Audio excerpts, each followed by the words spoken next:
Welcome back to the Missoula podcast. Stephen Ressett in studio. Incredibly excited about today's guest that Brandon and I get to sit down with. I first came across her Instagram from my wife of this trendy, cool, awesome real estate agent here in Missoula. And her name is Leland Reed with Revel Real Estate. She's got an incredible story, a lot of challenges she had to overcome. And we're going to get right into that from the start and just the incredible business that she's started here in Missoula. Thanks for listening. Thanks for being here. We love you. Here we go, Leland Reed.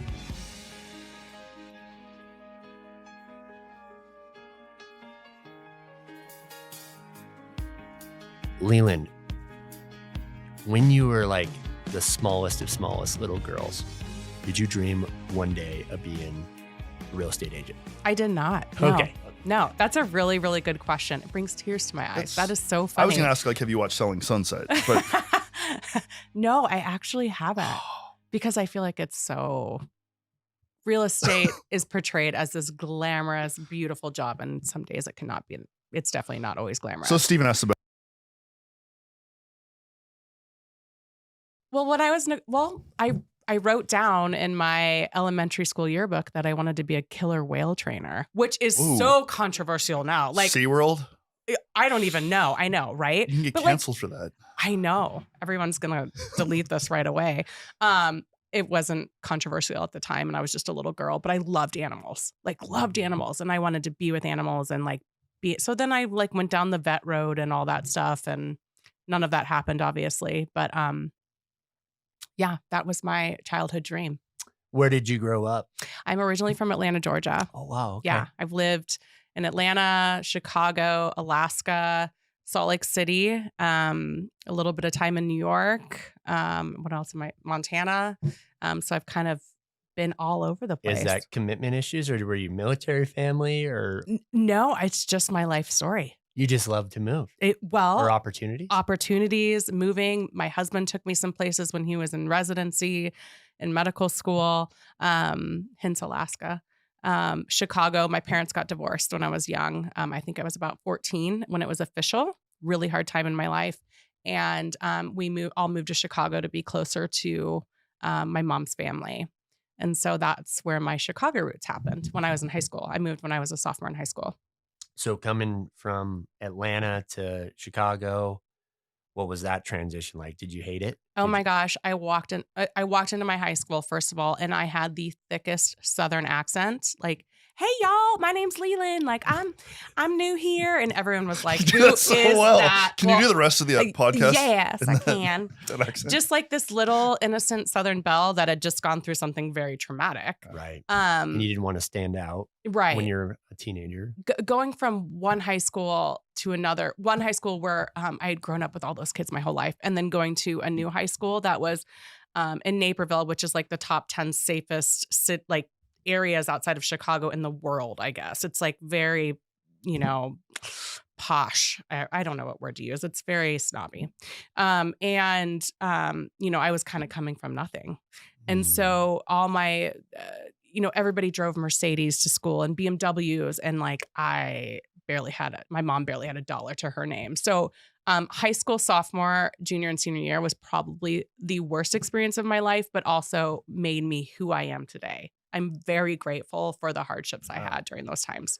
So let me just stop there. What is the one or two thing you say was obviously you're grateful for? What did you get out of that?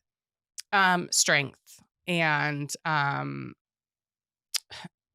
just growing up really, really quickly. And I went through a lot of different highs and lows during that time. And I really found myself, I feel like, at a pretty young age because I really didn't have anything. I was the new girl. I was the cool new girl. And then all of a sudden jealousy hit in with all the girls in my school, and people would yell things at me when I would walk by them. And there was just a lot of trauma there. And, high school's rough. Like, we have 2 boys going into high school, and I'm just like, it's just a hard time, especially when you move somewhere and you absolutely do not know anybody. But it was absolutely the best thing for our family. My mom absolutely made the right decision. But yeah, I made it, and I look back and I'm like, that was probably one of the hardest things I ever went through. So you build And that some. you build that resilience, and then where does life take you after high school? Well, we had nothing. My parents got divorced. We won't really go down that rabbit hole because I'll probably cry. But my mom basically raised 3 children. She probably made $30,000 a year. We lost our house to foreclosure. And I didn't think I was going to cry. I'm just so proud of my roots. Do people cry on your podcast? They do now. I do every Yes. episode. So Okay, good. you're good. But yeah, I coming from nothing, it just like instantly ingrained like a super strong work ethic, loving people for who they are. And my life experiences have brought me here today 100% because I am who I am today because of those experiences of my childhood. So you still have a really strong relationship with your mom? Oh yeah. And my brother and my sister, we are like knit. just a trifecta. Yeah. So you said you're so proud of your roots. Like when you look at your mom's life, like what is the gift that she gave you? Like what is the biggest thing that she was able to give? I'm not saying this. I see what you're saying. I know what you're saying, and I can answer that. She gave us the gift as children. You know, when you have absolutely nothing and you've lost everything, you can get yourselves out of the depths and you can rise above it and you can become who you dream and want to be. I always tell my mom, I'm so grateful for my childhood and life experience and how hard she worked for our family because we didn't have money and we didn't have possessions and things like that, but we had love. And so that's something that I wear hard on my sleeve today for. She's an incredible woman and fought really hard for us. And I'm just super proud of that. Yeah. People People assume I'm married to a doctor. I'm this big, blonde, bubbly person that, I've had this perfect life and I haven't. I've really struggled and, through my 20s and 30s and now 40s. I'm really proud to be where I am today. And my brother and my sister, they're super badass. Yeah. So, yeah. Awesome. Where are they located in the country? My sister's in Kansas City, Missouri. Go Chiefs. Sorry. Oh, that's appropriate. And, You're good with that? I'm going to the Super Bowl this year, so I'm excited to. Come on. Yeah, so excited. And then my brother and his family live in Atlanta. Okay. So, where I'm from. Okay, so where did you meet your husband? Oh my gosh, really? Are we going to go down this route? So we were both living in Chicago, and he was visiting his sister on a break from medical school who lived here. I was out at my family's ranch in Lolo, and we met at Charlie B's. Whoa. It was $3 pitcher night, and I wasn't even 21. And we met at Charlie B's, and we like exchanged. We met through some kind of like mutual friends that we had brought together. Yeah. This did not go the direction I thought it was know, going. it's It went so better. random. So much He's better. like, I live in Chicago. I was like, what? I live in Chicago.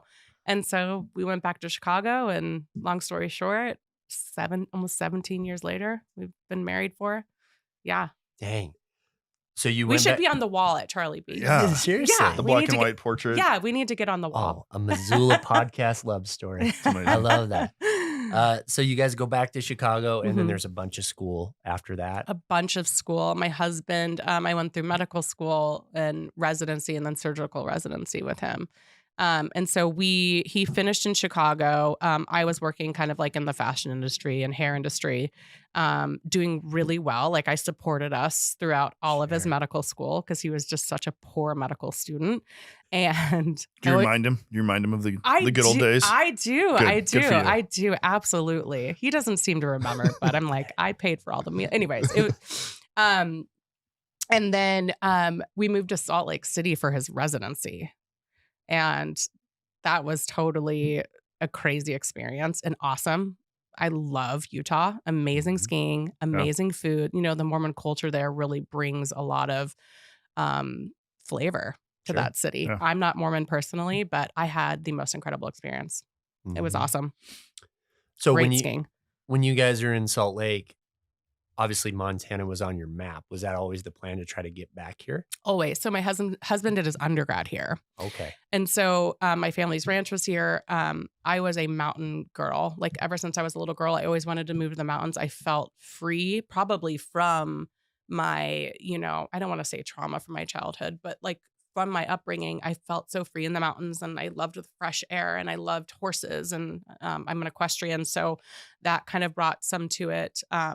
So yeah, that was our plan, but it didn't really go that way at first. We did 3 or 4 years in Salt Lake, and then a year for a surgical residency. And then he joined a practice in Anchorage, Alaska. Oh, wow. And my mom goes, honey, it will be okay. They have a Nordstrom there. It's probably, it's probably fine. I was like a city girl, I'm like, I can do this, And I thought I wanted to live in Montana. So Alaska's got to be similar. Oh, no. No, it is on steroids compared to Montana. I mean, so that was interesting. Had a baby, my first, James, who 3 months old, moved there, hiked around with a Magnum 44 attached to my chest, caught the biggest fish I've ever caught, salmon fishing. I mean, it was like the real deal. I mean, I got into hunting, backcountry skiing, heli skiing. We did it all. Dang. It was really, really, really a dark time in our life because we were like new parents, just starting out, like starting to get our, finances together and all that stuff. But at the end of the day, Mike could have lived there forever if he was a single guy, he says, because it is like a man's paradise and women's paradise. Because I know women are into that too. He looks like an Alaskan. Yeah. Like he dresses like, yeah. And he's like, which isn't a whole lot different than a Montanan, I guess. No. He fits in here. Yeah. It's a super special place. But we ended up really missing just the ease of like to get from Anchorage, you have to fly to the lower 48. Then you have to, so it was always like 3 or 4 flights. Right. And let's be honest, it is -30 people are complaining about right now. I mean, it was like that for 6 weeks in Alaska. And so, and then the summers really kind of top out at 70 degrees. And so we just missed that like seasonal warm sunshine and some other things. And so my husband left that practice and bought a practice in Missoula. Nice. When it was available. What year was that? Oh, heavens. That probably was a good 13 years ago. I don't know the exact year. I should, but I don't. Okay. I can count backwards. Before we jump into Leland getting to Missoula, let's go through our burning 5 questions. Some rapid fire questions for you, ready? Leland. Are you ready for this? Bring it. Okay. Number 1, what was your first initial memory of Missoula? First time you came here? Absolutely beautiful. The sun was shining. I remember we drove from Alaska to Missoula, and I remember like just the sun was shining. We were surrounded in this bowl by mountains. Absolutely incredible. I loved it that it was a college town, super young. I felt like my life was starting. So I have a very good memory. That's amazing. Yeah. Okay. What is your go-to coffee spot in Missoula? Ooh, okay. I go to all the local. I'm not a huge coffee drinker, believe it or not. I'm kind of a tea drinker. Really? Am I going to disappoint you I guys? thought all real estate agents lived off coffee and. I am high anxiety, so like I don't need a lot of coffee. If I have a cup of coffee, it will be a local place. We'll go with our team in the morning, but I'm usually like a chai or a hot tea girl. Where's your go-to for tea? I'm not letting you escape the Montana question. Tea Company or the Missoula Tea Company. Missoula Tea, okay. Yeah, Okay. for sure. Montana Gold? The Montana Gold. Love it. It's my favorite. Yeah. So how about restaurant? Go-to restaurant. Favorite restaurant in Missoula? Date night is always Depot. Love the atmosphere. I love the drinks. Love everything. Yeah. What do you order when you go there? Oh, I always order a steak filet. But my husband used to work there in college, and which is a good sign that he still goes there and takes me there for date night, I would say. But he always gets the like blackened prime rib. Say the prime rib is like a staple. Yeah. So I always have a couple bites of that. But yeah. That's a great answer. Yeah. What zip code do you live in? 5. Well, I've lived in a few since I've lived here, but 59804. Yes. No. You and I are the same. You got to give me a little bit of 59803 is the best zip code in You Missoula. got to give me a little nugs because your kids go to school. Yeah, 59804 is where it's at. But It's like the country. I feel like we're the country. Yeah. Missoula this isn't one of the questions, but you're equestrian. Do you have horses? I I do. Can we get Steven on one of your horses? Yeah. He loves horses. Yeah. Don't you, Steven? Yeah. I have 2. I don't know if I'd put you on them. Yeah. No, we need to make it happen. They're not like quarter Nick, let's grab the Western camera. horses. Let's get out there. They're like Ferrari horses that get up and go. They're let's do it, Lamborghini please. horses. No. Okay, let's get that on the I want calendar. like a 40-year-old horse. to Hey, just I'm doing walk. this. You're gonna. Yeah. Okay. I grew up in Dillon, Montana, which is like horse people, Love Dillon. ranchers. But I was like townie, a city Yeah. kid, and I am terrified. They're so big. Townie? I've never heard that term. That's what the Townie? That's what they I call love us. Dillon. That's what they Rat call I'm a pod. townie. That's awesome. Yeah. Have you done the rat pod? No, I have not. I've done it 3 times. Have you right? Yeah. It's Is a good it- one. Okay. So I feel like I really know Dylan. Yeah. I feel like if you know Rat Pod, it's a big bike race. Yeah. Mm. So if you know that, It's you like know it's for Dylan. I just know Charity. the taco bus. Taco bus and Oh, the taco bus. That's all I know when it Is comes that to still Dylan. there? That's Yes. My mouth is drooling. Yes. Oh. That's arguably the best restaurant in Montana. Did you grow up eating that? yes, it was actually a block away from my house. I love Dylan. It's so charming. It's a good. It's a spot. good spot. Good And fishing. then the other thing, people, this is the Missoula podcast, not the Dylan podcast, but Patagonia outlet. That's the other thing I get. That's great. But anyways, that all said. Anyway, we got to I'm get not you on a ready for horse. horses. Yeah, we're getting you on a horse. Oh, we are. Mhm. Yeah. Don't worry. Moving on. Next question. What's the weirdest thing about Missoula to you? The weirdest thing about Missoula. Okay, this might. I don't want to offend anybody. The weirdest thing to me, I'm from Atlanta, Georgia originally. I grew up with the most diverse ethnicity background, right? Yeah. I had friends that were all different races, religions. Like here, it is not that diverse. And I struggle with that raising kids here. Sure. Because I came from such a diverse, Yeah. So that's something that's talked about in our home a lot. But I think that that's the weirdest thing. I don't know why, but there's a lot of white people here. Am I allowed to say that on your podcast? I think so. I think so. Yeah, Okay. yeah. That's the truth. There is a lot of white people here. Yeah. Yeah. What do you love most about Missoula? The people. I love the people because it's a college town, and the average age I think is like 37, which I think is super cool and inspiring. I love it that we literally have a playground in our backyard. Yeah. Like we can walk out our back door and just go hike up a mountain. Is the average age really 37? I think so. That might be an old statistic, but don't quote me I'm on the that. other side. It's pretty cool. Oh, me too. Sorry, guys. How does it feel? Yeah. Leland, is there a specific, I'm asking questions. That's but fine. Go we're not- ahead. We're not going back and forth. You're good. Is there a specific book or author or something like in that vein that has made the most impact in your life? Like whether that be business or family or spiritual, whatever that may be. that So, one that comes to mind. I never ever was a reader ever growing up, like in my 20s, 30s, and I recently just got into it because I'm in the car so much. And my business partner, Emily McEnroth, hi Emily, I love you.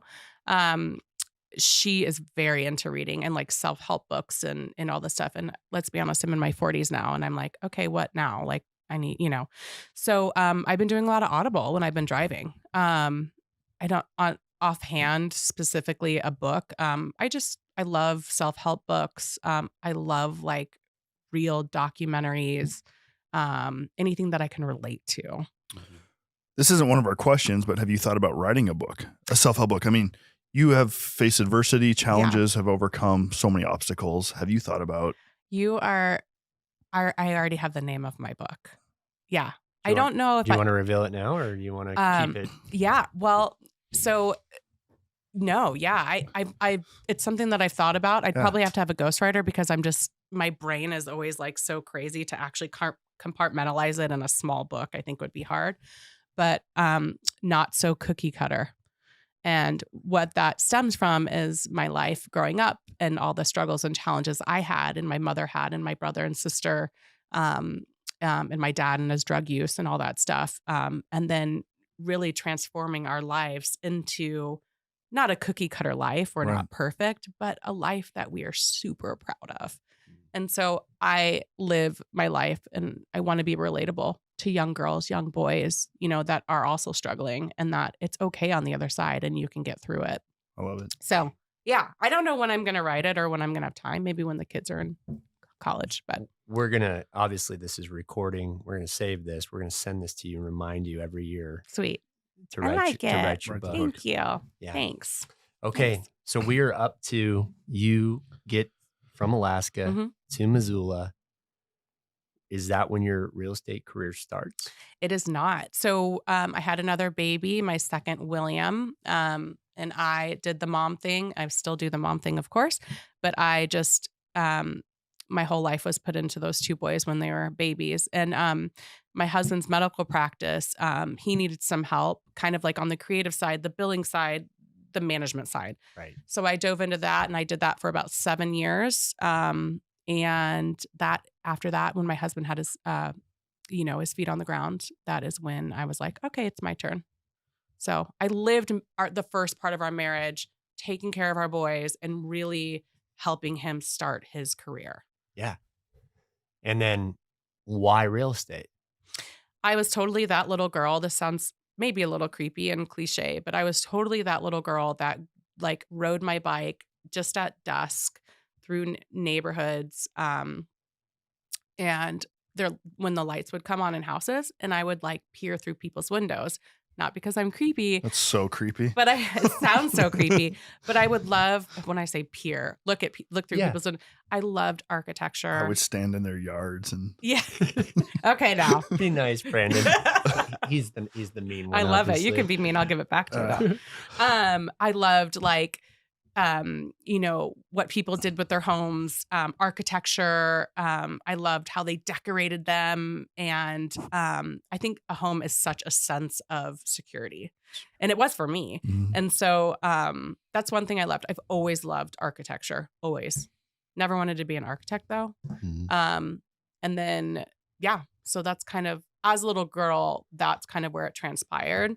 And then I got a broker that Mike and I were working with at the time said, you'd be really good at this. And I was like, well, I'm like breastfeeding my babies. I always have spit up on me. I'm tired. I'm helping my husband with his medical practice, but one day. Yeah. And one day I made it happen. That's amazing. Yeah.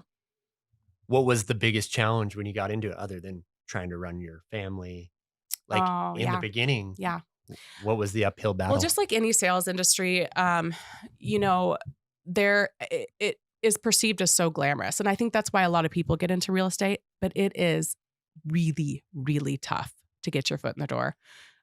So I think my biggest thing and my strengths were nobody's going to push me around. Nobody's going to tell me that I can't do this. I am allowed to be at this table just like everybody else, because everybody else in real estate starts just where I had started, Mhm. right? I had a plan.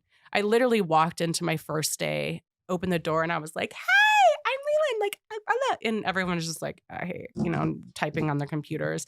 And so I realized this is a cutthroat industry really quickly. And so I started my career with not that attitude. I started my career with like, all right, this is a great way where I can connect with community. I went down a deep dive and really looked into what people weren't doing in the real estate industry. Not a lot of people were on social media when I started. Mhm. So that is really when I started my career. I felt like I just put myself out there. I was super transparent, honest. I didn't care what anybody thought about me. And then the leads just started coming in. Girls, men, families started relating to my content, and they would message me and be like, "Hey." You put out a ton of content, and A ton. I think great content, quality content, thousands of followers. We talked about earlier this morning, like almost pushing 30,000 Mhm. on Instagram. Yeah. That's awesome. Thanks. And that takes work to create content and continue to be in front of people. So really admire And be authentic. what you're doing there, Yeah. and because you can tell. authentic. Yeah. Yes. I can tell you're authentic. Yeah. And Thanks. you can tell when people aren't. Yeah. And I think that's the biggest thing. There's so many real estate brokers and agents out there that are a different person. When they go to a listing appointment or they go to a buyer's appointment, they are a different person than who they really are. And that's just so yuck to me. Mhm. Be who you are. There's going to be people that hate you. There's going to be people that love you. And those people that are not for you, there's going to be another agent for them. I think that's the saddest thing I see in the industry, honestly. Yeah. So What is some of the things, I mean, other than being authentic with your content that you've done, that has really worked for you? Mhm. I mean, do you have like a formula? I don't know. Yeah, I mean, not a formula. I would say this might be good for all the new agents out there, like your wife, who I admire very much, is to always make yourself look busy. And you guys can probably relate to this, right? Even when you're not busy, you go to that office and you make yourself busy and you record it. And when I first started, now I don't have that problem. So I think just putting yourself out there, try to do things that other people aren't doing. It's kind of repetitive. Like when you follow a real estate agent, do you really want to see like sold, under contract, like in just homes? No, they want to see you in your life. So show my horses a lot. I do a realtor outfit of the day, which is hilarious. I have a huge following for that. Yeah, that's what my wife loves that you do. Dangerous, right? Yes, I know, and it's getting expensive. Thank you. I love fashion. It's a creative outlet for me, Yeah. and social media is too. It's fun. So yeah, That's incredible. yeah. So tell us a little bit about your brokerage Yeah. that you have, and like, what's your focus and how are you guys going about it? Yep. So we have a team. My business partner is Emily McEnroth, and I'm sure you guys have heard her name. She is born and raised here. She's been in real estate way longer than I have. It is an absolute dream that I get to stand next to her. When I first started in real estate, I always looked up to her. So the fact that we call each other sister wives. And then we have an assistant, Taylor, who's not really an assistant. She's like holds the glue together. Like She's Nick. Yeah, Nick. You get it. So, Thank you, Nick. yeah.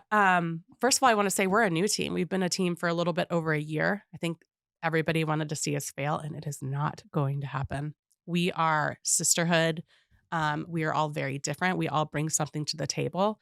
And the one commonality we all have is that, we are moms, we have families, and we do this. Obviously we have to make money and all that stuff, but the love of architecture, the people, and the stories, and also helping people, because real estate is not glamorous. It's not. Sometimes it can be, but we deal with estates, deaths, divorces, affairs, to people that don't talk to each other, and we're trying to, find a common ground. Murders. We've been in a couple of houses where there's been some of that, and hoarding situations. I mean, just it will humble you to the core. It's cracy. Mm-hmm. Yeah, if I have to hear my wife talk about one more buy-sell agreement or contract, I'm gonna lose it. So the I legal know contracts, that's the boring part. Yeah, that is not a fun side.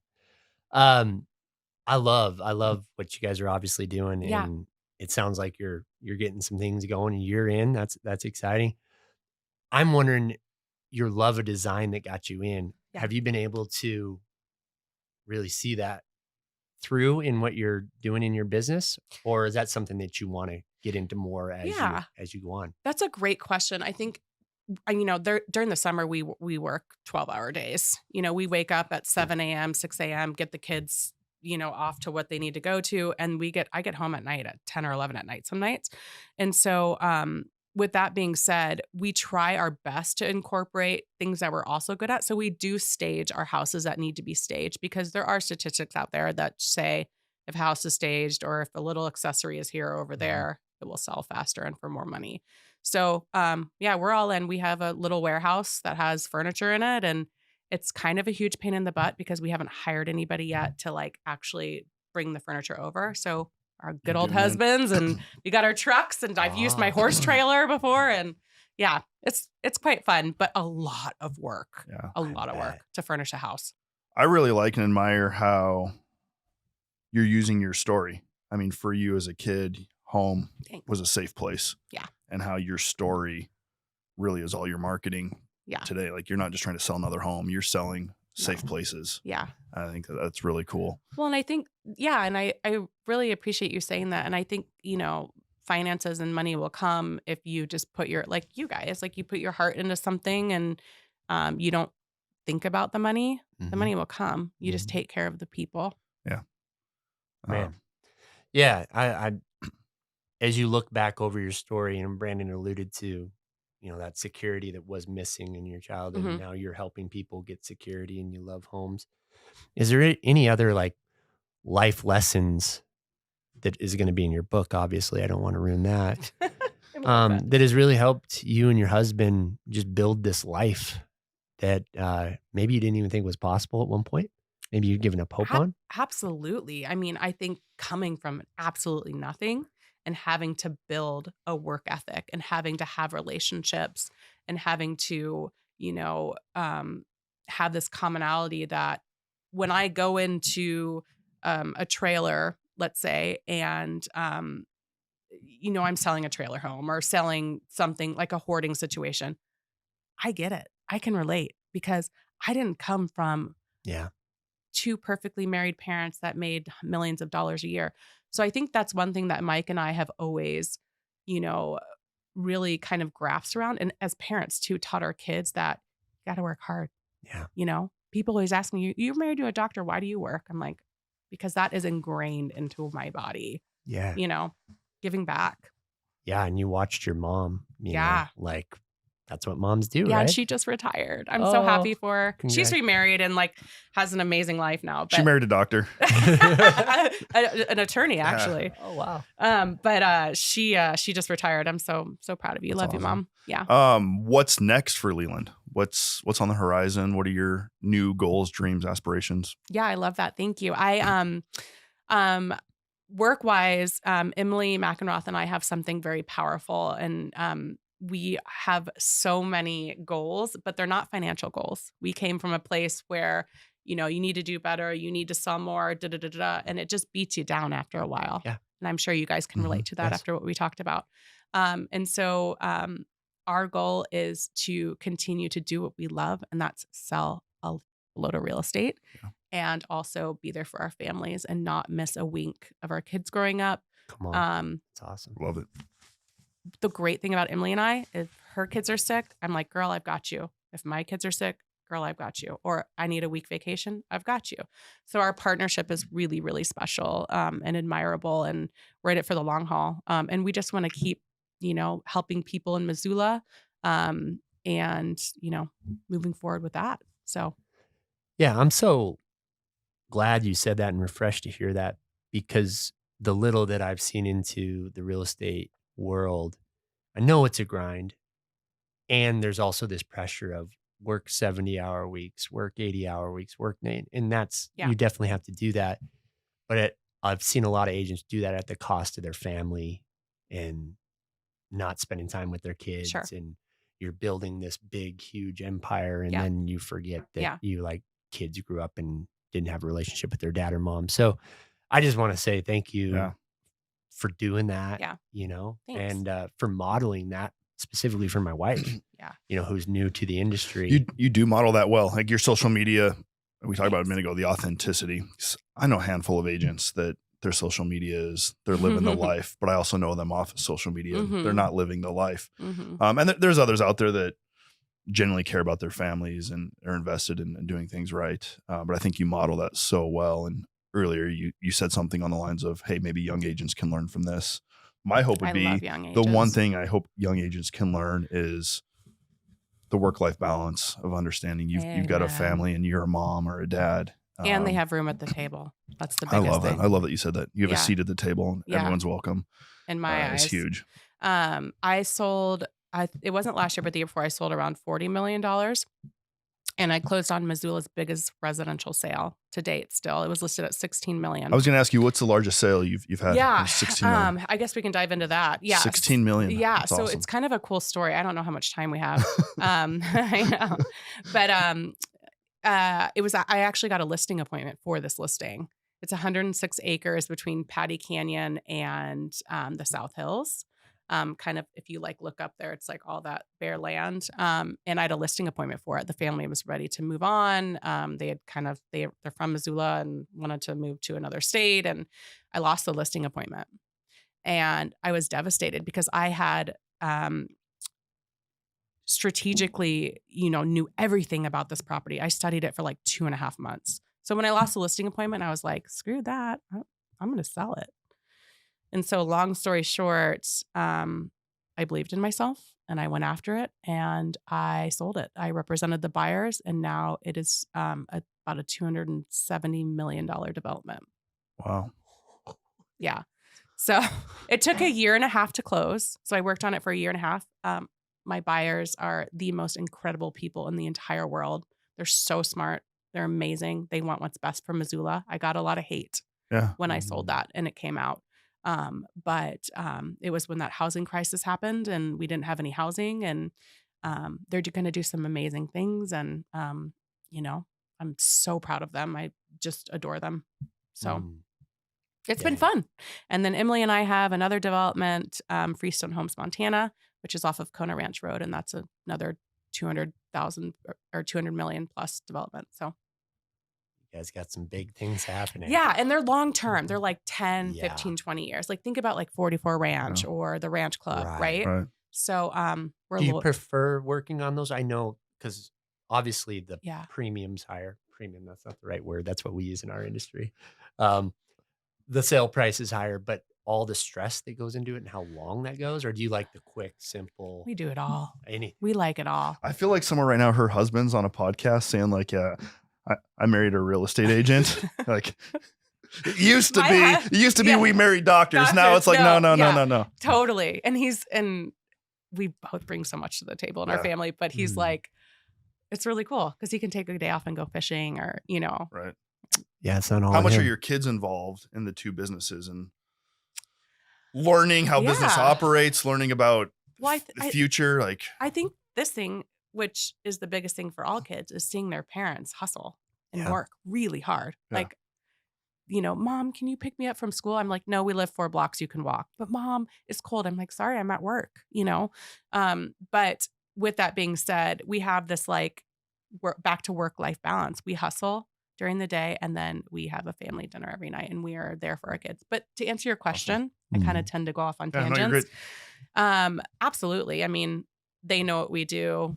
We're kind of going through it with our 8th grader right now. I don't know if you can relate to this, but it's like, I hate school. Why do we need to go to school? Maybe you're not, but that's what we're dealing with. That's normal. And I'm like, this is why, you guys, you have to go to school, and you don't necessarily have to go to college. I'm not always all for college. Like if that's not for you and you want to go to a trade school or whatever, that's fine.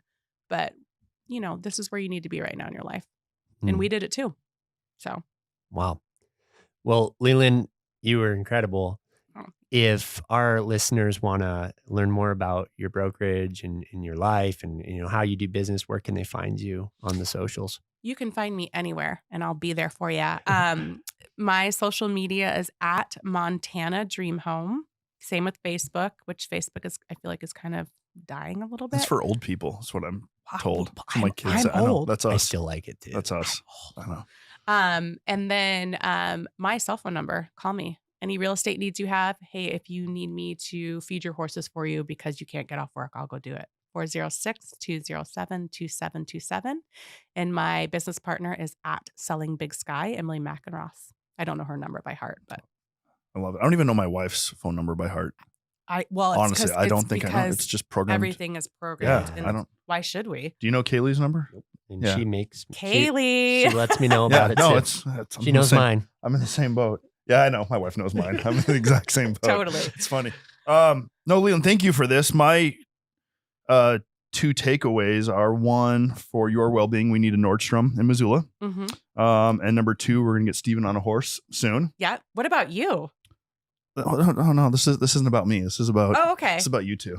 Yeah. We'll find something that he doesn't like. That. Yeah. We'll push him. No, being on a horse scares me. I was on a horse a couple of years ago for like 20 minutes, and it was. You guys should check out my horse videos. Intimidating. Okay. It's crazy. So like intimidating. Exposure therapy. Just watch your horse videos. No. Yeah. we'll get a talk little about it. I'm like Steven. I'm a townie. Yeah, I'm starting to sweat just thinking about horses. Really? It intimidates me. You guys are the most humbling, majestic animals. So scary. Really? Yes. Yes. Yeah. Hey, I'm 5'3" and 140 pounds. And I ride some big Ferraris. So you guys would be fine. But they can feel. They can smell and feel. They can feel a fly land on them. They can and shake it off, so they can feel your heartbeat. So just don't be nervous. That's what it is. All right. Well, stay tuned for our video of when we try to ride a horse with Leland. Okay, we'll make it happen. Okay, you promise? We'll make it happen. Yeah. I'm in. I'm shaking on I'm this. in. Don't spill your water. Let's do it. Okay. We'll do it. Yay. Awesome. Leland, thank you for being here. Thank Fabulous you. conversation. Appreciate Thank you. you. And Yeah. We'll see you around. You guys are doing some awesome work. I'm proud of you. thank you. Okay. What's up, Missoula? This is Nick Balla, producer of the Missoula podcast. We truly appreciate you hanging out with us as we dive into the stories that make our city special. If you could do us a quick favor and follow the show wherever you are listening, whether that's on Spotify, Apple Podcasts, maybe you're watching on YouTube, so hit that little subscribe button. It really helps us out. Head on over to www.themissoulapodcast.com for more information, and we'll see you next week.